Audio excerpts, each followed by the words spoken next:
ओरैनो गासिबो डिपार्टमेन्टनि सोद्रोमाफ्राबो जमा जाफैजोबदों दा बिनि सायाव मा रायलायनाय जाखो? गसाइगाव साब डिभिजननि गासैबो अफिसारफोरजों दिनै रायलायनाय जादों।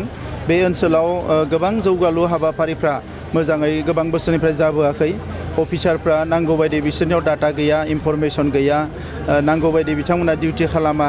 दा बेफोरखौ खोनानायखाय दिनै बेयाव रिभिउ खालामदों आरो दिनै गासैखौबो रिभिउ खालामनानै बिथांमोननो मास मोनसे सम होनाय जादों।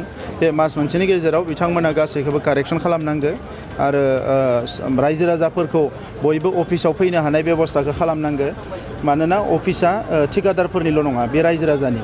दा गोबां अफिसफ्राव माने जोंनि अफिसारफ्रा ठिकादारफोरखौसो गोसो होयो, खिन्थु रायजो राजाफोरखौ एसेबो मोजां बेबहार खालामा। दा नंखायनो गासैखौबो रिभिउ खालामनाय जादों आरो लासै लासैनो मोनफ्रोमबो बिफाना रायजो राजानि जौगानायनि थाखाय खामानि मावनो हायो बेबायदि खालामनो थाखाय आङो गावनो बेरायदों बेवहाय। रायजो राजाफ्रा जोंखौ अननानै दिनै बिथांमोना भट होदो, मोनसे आसा खालामनानै भट होदो। दा बे रायजो राजानि थाखाय फार्स्ट बिटिसिनि सिस्टेमखौ जोङो थिक खालामनो नागिरदों। दा बे सिस्टेमखौ थिक खालामनायनि उनाव रायजो राजाफोरनि थाखाय बे गासैबो डिपार्टमेन्टआ खामानि मावनो गोनां जागोन आरो बेखौनो खालामनो थाखाय दिनै मोनफ्रोमबो साब डिभिजनाव रिभिउ खालामदों। आं बावैसो बिजनियाव खालामबाय, दिनै गसाइगावआव खालामबाय, बिनि उनाव गासैबो साब डिभिजनाव मोनसे रिभिउ जागोन।